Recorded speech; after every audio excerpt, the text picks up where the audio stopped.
la última medición de Research Chile dibuja un escenario complejo para el gobierno respecto al nuevo estado de excepción. Obtiene 38.2% de respaldo frente al 56.4% de rechazo. La encuesta también entra en otra discusión que ha tensionado al oficialismo. Los indultos, un 55.9% cree que el presidente no debería contar con esa facultad, aunque las respuestas cambian considerablemente cuando se pregunta por las circunstancias y delitos involucrados. Para conversar de estos temas estamos con Catalina Velázquez, socióloga e investigadora de Research Chile. Hola Catalina, ¿cómo estás? Hola, bien, gracias. Catalina, hay una coincidencia casi exacta que llama mucho la atención. Kast tiene 37.4% de aprobación y el nuevo estado de excepción obtiene 38.2% de apoyo, mientras la desaprobación del presidencial es de 57.6% y el rechazo a la medida 56.4%. Sí. ¿Qué información tienen ustedes detrás de este dato agregado? Mira, creo que lo que es más importante mencionar aquí es, primero, que hay que leer las estadísticas en conjunto. Ya es muy difícil poder leer una estadística por separado porque nos puede dar un dato totalmente extraño. En este caso, lo que es más importante de destacar es que si bien tenemos estos porcentajes, son lecturas que se tienen que hacer, como ya dije, en conjunto. Por ejemplo, claro, la desaprobación está en este punto y el otro lado, que pareciera ser paradójico, está también la desaprobación de este Estado constitucional. Pero tenemos otras estadísticas en el mismo estudio que se menciona que la gente aprueba ciertas habilidades o habilitaciones de la presidencia. Por ejemplo, el tema de mano dura contra la seguridad. Contra la inseguridad. Entonces, eso es una lectura que se tiene que hacer de manera transversal. Y uno podría pensar que detrás de este aprobación al presidente Kast y el respaldo que obtiene el estado de excepción, ¿son efectivamente las mismas personas? ¿Uno podría ser? Mira, podría ser, pero igual las estadísticas son bastante beligerantes y bien propensas a la comunicación, bien propensas a las noticias que se estén dando en ese momento. Por lo tanto, claro, probablemente nosotros tengamos una aprobación hacia este tema constitucional porque la gente, en efecto, está preocupada por la seguridad. Entonces, los temas que tienen que ver con la seguridad, la ciudadanía necesita que se les respalde y que se les ayude a poder solucionarlos. Pero no están dispuestos a que la presidencia se convierta básicamente en una monarquía, en donde el poder absoluto lo tenga él. Entonces, la mano dura que quieren, no quieren que esté solamente en un solo poder. Entonces, si nos fijamos, la estadística, el apoyo a plantear el desacuerdo para esto es de un 37%. Pues dice la Academ que realizando prácticamente la misma estadística, el 37% está de acuerdo con que el presidente pueda decretarlo solo. El 58% está de acuerdo, pero ese número sube cuando dicen que tenga la aprobación del Congreso. Sube un 52%.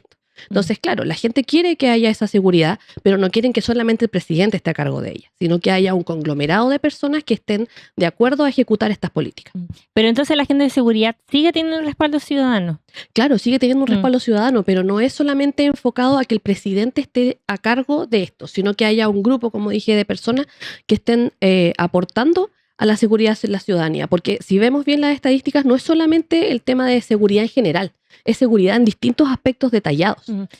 Y se podría decir que metodológicamente se podría interpretar que el estado de excepción está consiguiendo ampliar la base política del gobierno, ¿o eso sería un poco apresurado? Yo creo que es apresurado comentarlo, porque de partida, por ejemplo, tenemos la Academ que tiene encuestas semanales, tiene un panel semanal. En cambio, tenemos otras encuestas cuyos paneles son quincenales, incluso mensuales. Por lo tanto, está la percepción de la comunidad está muy permeada también por lo que salga en las noticias, por los nuevos comentarios que haga el presidente, por los comentarios que hagan ciertos diputados o ciertos ministros. Por lo tanto, la información que uno puede sacar a nivel estadístico puede variar mucho dentro de un mes y verse permeada también por informaciones que hayan externas. Y con respecto a justamente esta misma agenda de seguridad, ¿se podría decir que el gobierno decidió poner en el centro las prioridades que tenían las personas o no necesariamente? ¿Qué están viendo la gente? Mira, yo creo que la gente está viendo que se están tratando de preocupar más por eso. Si vemos dentro de todas las preocupaciones, la inmigración está en el primer lugar y después viene el tema de la seguridad. Y normalmente están relacionadas. Hay una correlación entre estos dos datos. ¿Por qué? Porque la gente tiene una percepción. Lo que no quiere decir que eso así o no, es una percepción que al ser personal y al agruparse en estas personas, se convierte en una opinión. Por lo tanto, este tipo de percepción que tienen las personas de la inseguridad, claro, el gobierno la toma porque sabe que es algo importante y que no viene solamente de ahora, viene del gobierno anterior y del anterior. Entonces, la seguridad es un eje dentro de los temas a regular como gobierno. ¿Y por qué la encuesta puede parecer decir cosas distintas sobre seguridad? Porque, mire, conviene hacer una precisión importante. CADEM preguntó inicialmente por la creación de un nuevo estado de excepción que obtuvo 49% de acuerdo y 44% de desacuerdo. Más recientemente, la pregunta específicamente por qué ese estado pueda ser decretado solo por el presidente obtuvo 37% de acuerdo y 58% de rechazo. El respaldo subía a 52% cuando se incorporaba la aprobación del Congreso, como muy bien tú decías. En esa medición del 23 de agosto, CADEM registra 44% de acuerdo y 49% de desacuerdo con la creación de un nuevo estado de excepción. Criteria, por su parte, utiliza un panel online y un muestreo aleatorio estratificado por cuotas, ponderando posteriormente por zona, sexo, edad y nivel socioeconómico. En sus mediciones recientemente ha registrado una aprobación presidencial en torno al 35%. Cuando ponemos a Research Chile al lado de CADEM y Criteria, ¿estamos realmente comparando la misma pregunta? ¿Cuánto puede cambiar una respuesta entre pregunta por un nuevo estado de excepción, describir las facultades que contiene o explicitar qué puede hacer el presidente con el respaldo o no del Congreso? Ya, entonces lo que estamos aquí viendo son dos cosas no distintas, pero que están relacionadas. Porque en el caso de Research son dos preguntas que se dividen, pero basan en el mismo concepto. En cambio, en el caso de CADEM y en el caso de Criteria, es una pregunta más ampliada. Entonces, al dividirse la respuesta, obviamente se reducen un poco los porcentajes. Además, tenemos que considerar que el caso de Research, nosotros tenemos un panel que igual, dentro de todo, es un muestreo. Es relativamente pequeño considerando lo que maneja CADEM, que son casi 8.000 casos.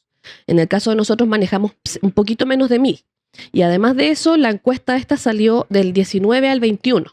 Entonces, son 3 días para hacer esa toma y cualquier cosa que pase dentro de la comunidad, ya sea lo que diga el presidente, como dije antes, o cualquier cosa que suceda, puede generar un cambio bastante drástico en la opinión de las personas. Somos bastante, los seres humanos y la sociedad somos bastante susceptibles a los cambios de opinión de acuerdo a lo que pueda salir.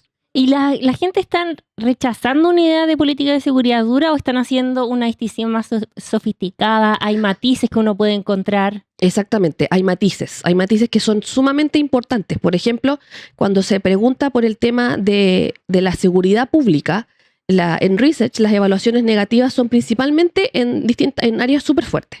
Por ejemplo, el área más grande es el tema de la inmigración, que tiene un 73.2. Después viene seguridad ciudadana con un 62% casi, la situación económica, el empleo y la seguridad. Entonces, no es algo que sea de un solo punto. Se permea hacia distintos puntos de la sociedad, en donde la seguridad ciudadana obviamente es uno de los puntos de inflexión. ¿Por qué? Porque además, como sociedad, es lo que más se ve. No se ve tanto el problema de la educación, por ejemplo. Pero en este caso, ahora que vienen, por ejemplo, las fiestas patrias, probablemente va a empezar a salir más el tema de la economía. ¿Cuánto vamos a gastar en las fiestas patrias? ¿Cuál va a ser el saldo económico que van a dejar las fondas? Por lo tanto, se van poniendo temas en la palestra y las personas van adquiriendo una opinión respecto a eso. ¿Y qué está pasando con los indultos? El rechazo es al indulto al poder del presidente. ¿Cómo lo están viendo las personas? Mira, el rechazo es algo bastante orgánico, porque el rechazo no es hacia el indulto, sino que hacia ciertos tipos de indulto. Por ejemplo, el indulto a delitos sexuales es mucho más alto, la aprobación, pero la desaprobación a indulto a delitos sexuales es mucho más alta que a otro tipo, como por ejemplo delitos económicos. ¿Y lo del estallido? ¿Cómo lo están viendo? Mira, el estallido es un caso bastante particular, porque si bien se considera como un delito de carácter estatal, claro, por el tema de las leyes, la gente no lo ve como algo tan problemático, sino que los ve, yo creo que es un poco una visión muy de Robin Hood respecto a quienes están en la cárcel por esos problemas, por esos delitos. Entonces hay gente que los considera que son delitos, otros los consideran más de la calidad de mártir. Entonces es un tema bastante de disyuntiva. Pero tiene mucho mayor respaldo. Claro, tiene mucho más respaldo. Por eso te digo, porque la percepción que tienen de ese delito no es un delito como tal. Como por ejemplo, no sé, un abuso, una violación, un desfalco. En cambio, los delitos que son cometidos bajo el estallido social son considerados como un poco más utópicos. ¿Y qué pasa con los carabineros que están detenidos por lo que se ve en el estallido social? ¿Cómo lo está viendo la gente? Mira, yo considero que aquí las personas cuando piensan en eso no piensan en los carabineros como individuos de causantes de delito, sino ven a las personas que están en la calle. Yo creo que esa es la percepción de las personas. Deberíamos quizás hacer una segunda pregunta para considerar eso. Creo que es interesante de evaluar si realmente ellos a qué tipo de persona consideran como una persona que haya cometido un delito del estallido. Y acá hay un dato muy relevante también, porque un indulto por delito de lesa humanidad obtiene 10% de respaldo, mientras que uno por homicidio llega al 7.3%. ¿Quiénes conforman ese 10%? ¿Existe una explicación generacional o política? Por delitos, perdón, ¿cuál es la pregunta? De lesa humanidad. De lesa humanidad. Es que el delito de lesa humanidad normalmente se asocia a un delito de derechos humanos, torturas de ese estilo. Por lo tanto, que se dieron en dictadura. Exactamente. Por lo tanto, las personas que son mayores, a veces es un tema generacional, o cuando las personas están muy politizadas, a veces tienden a tener esa consideración con delitos de lesa humanidad, y además tiene que ver o tiene mucha relación también a veces esa consideración con todo lo que tiene que ver con el penal de Punta Peuco. Porque todos sabemos que las personas que están ahí están por ese tipo de delitos. Por lo tanto, el indulto a esas personas no está considerado como un indulto que se tenga que dar. Muchas personas consideran que no es una variante propia, porque el delito de lesa humanidad mundialmente es conocido por ser un tema muy duro. Claro, y que el gobierno, por lo tanto, no debería tomar acción al respecto. Exactamente. Pasemos a otro tema muy importante, porque la pregunta espontánea sobre quién le gustaría que fuera presidente, entre otros, el resultado llamativo. Gabriel Boric encabeza con 17.5%, seguido por Johannes Kaiser con 12.8%, Evelyn Matei con 9.5% y Tomás Bodanovich con 6.6%. Kass aparece recién con 4.7%. Al final. Al final. ¿Cómo debemos interpretar estos resultados? Mira, yo creo que en primer lugar no hay que interpretar estos resultados como si ganara la próxima elección saldría el presidente, saldría Boric de nuevo. Porque esto es con intención de voto, no es la papeleta.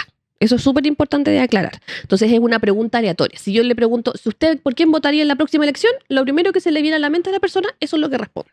¿Ya? Entonces también es una pregunta un poco permeada. Lo que yo creo que es más importante de señalar aquí son dos cosas. Primero, que el 24.1% de las personas no responde. O sea, ningún potencial candidato tiene tantos números como el no responde. O sea, hay una cero intención política por parte de las personas. Si es que llevamos esto a una votación, es muy bajo el nivel. Y lo otro es, más que las personas que vemos que se repiten los nombres, hay nombres que se están empezando a salir, que son de este gobierno, como por ejemplo el del ministro Pouge. Esos nombres son relevantes porque están empezando a salir y van a empezar a salir por sobre otros de acuerdo a la expectativa y el trabajo que ellos van haciendo durante el gobierno. ¿Qué otros nombres aparecen dentro del gabinete? Hasta ahora el ministro Pouge es el que tiene mayor alcance, la verdad. Los otros, la verdad, es que son bastante nimios, pero normalmente empiezan a salir de acuerdo a cuánto trabajo vayan haciendo durante el periodo en el que se genera la encuesta. Normalmente aparece, por ejemplo, una buena labor de un ministro y ese ministro sube las encuestas, porque obviamente está dentro de la palestra, está dentro del horizonte de las personas y eso genera una conversación. ¿Y cómo se entiende que el presidente tenga 37.4% de respaldo y obtenga solamente 4.7% en menciones espontáneas? Mira, yo creo que también tiene que ver con el hecho de que las personas piensan en un próximo presidente. Y como no podemos reelegir, la persona piensa en quién podría ser el sucesor de él, de acuerdo a si está haciendo bien la pega o no, vulgarmente hablando, o si quiero cambiar completamente de candidato. Y Johannes Kaiser es el político de derecha que tiene más proyección presidencial, ¿o no? Mira, hasta ahora, obviamente, por las estadísticas, si nos vamos solamente a los temas estadísticos, claro, él es el sucesor de Kass, podría ser de acuerdo a estadísticas, y tenemos después a Evelyn Matei. Pero el problema de esto, como te digo, es que es de respuesta automática. Entonces, si la persona en la mañana vio una cuña de Kaiser y la vino escuchando en la radio, probablemente si le preguntan va a responder eso, porque las encuestas son muy permeables en cuanto a la opinión. Entonces, obviamente, hay que tomarlas en cuenta, pero tampoco confiar a ciegas respecto a lo que dicen. Entonces, en ese sentido, para Kaiser, esto de estar a la extrema de Kast igual le conviene. Claro, obviamente sí conviene. Cuando el presidente está haciendo cosas de esas características, de que son un poco más extremas en cuanto a su modalidad de gobierno, las personas que están de acuerdo con esa área obviamente permean hacia ese lado, y las partes que son más extremas, que son las que votaron en un principio por Kaiser, también se van hacia ese extremo. Y en el caso de Boric, esta del exmandatario aparece y es una muestra entonces de su liderazgo en la oposición. ¿Cómo Claro. se entiende que aparezca mencionado? Se entiende porque él es como la carta de la oposición, es la cara más visible de la oposición, y además es un expresidente que todavía no lleva ni siquiera un año afuera. Entonces es un presidente que todavía está dentro de la palestra. Por lo tanto, sigue estando dentro de los recuerdos políticos, y es la única cara que se ha visto más de la oposición. ¿Y qué pasa con Bachelet? No aparece. No aparece particularmente. Es muy extraño porque normalmente ella siempre aparece. Siempre está, ya sea o a la mitad o llegando, pero en este caso no fue comentada. Probablemente haya sido por el tema de su trabajo en la ONU y estar completamente abocada a esa área. Pero normalmente cuando haya una pequeña cuña de ella o algo que aparezca en las comunicaciones, normalmente ella vuelve a aparecer.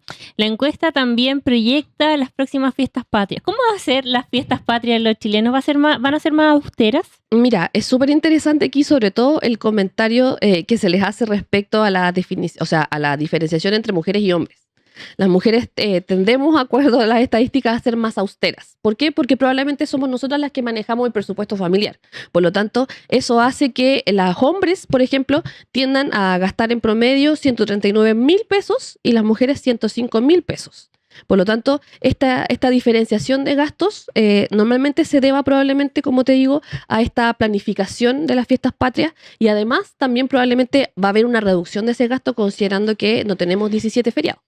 ¿Y se podría decir que esto es un termómetro de cómo está la economía familiar hoy día? Sí, completamente, porque de hecho las personas, hay una pregunta específica respecto a la economía familiar, y un gran porcentaje de las personas considera que la economía familiar no está bien. Finalmente, si tuvieran que unir los distintos capítulos de esta medición, evaluación presidencial, seguridad, indulto y comportamiento económico, ¿qué estado de ánimo tiene el ciudadano y ciudadana hoy día? Yo creo que el estado de ánimo de la ciudadanía es un poco preocupación por un exceso quizás de autonomía que quiera tener la presidencia versus las necesidades reales que hay en cuanto a seguridad. Si bien las personas aprueban la mano dura, no aprueban la mano dura unitaria. Yo creo que eso es lo más importante, el hecho de poder dosificar esta mano dura y dividirla en áreas. Por ejemplo, en el caso del Senado, es algo súper importante y súper relevante a tener en cuenta. Bueno, también hay otras encuestas que hablaban harto de la desesperanza que había de la situación que podía Exactamente, pasar de lo que podría llegar a suceder, el qué pasa si. Y está desesperanzada las personas. Yo creo que más que desesperanzadas, como se han visto tantas ocasiones problemáticas con el hecho de un exceso de una persona con poder, eso obviamente genera resquemor en la sociedad, el poder ver que se pueda repetir quizás un patrón. ¿Cuánto influye en el estado de ánimo las decisiones que pueda tomar un gobierno en las personas? Mira, no hay algún tipo de estadística así como concreta, pero sí obviamente se lee a nivel social en estas cosas cómo influye en la animosidad de las personas, el hecho de saber, por ejemplo, que podría llegar a haber un estado de excepción que sea muy crítico. Entonces, ¿eso qué significa? Permea en la posibilidad quizás de marchar libremente. Las personas son muy propensas a poder quizás analizar lo que está pasando respecto a cosas que hayan sucedido en el pasado. Entonces sí mirarían con buenos ojos que existiera un acuerdo amplio de seguridad, se sentirían mejor. Exactamente, tener un espectro más amplio en cuanto a seguridad, no solamente que fuese de la mano del presidente. Perfecto, muchas gracias por contarnos entonces qué dice esta encuesta Activa Research Chile. Research Chile. Catalina Velázquez, muchas gracias por estar con nosotros. Gracias a ustedes.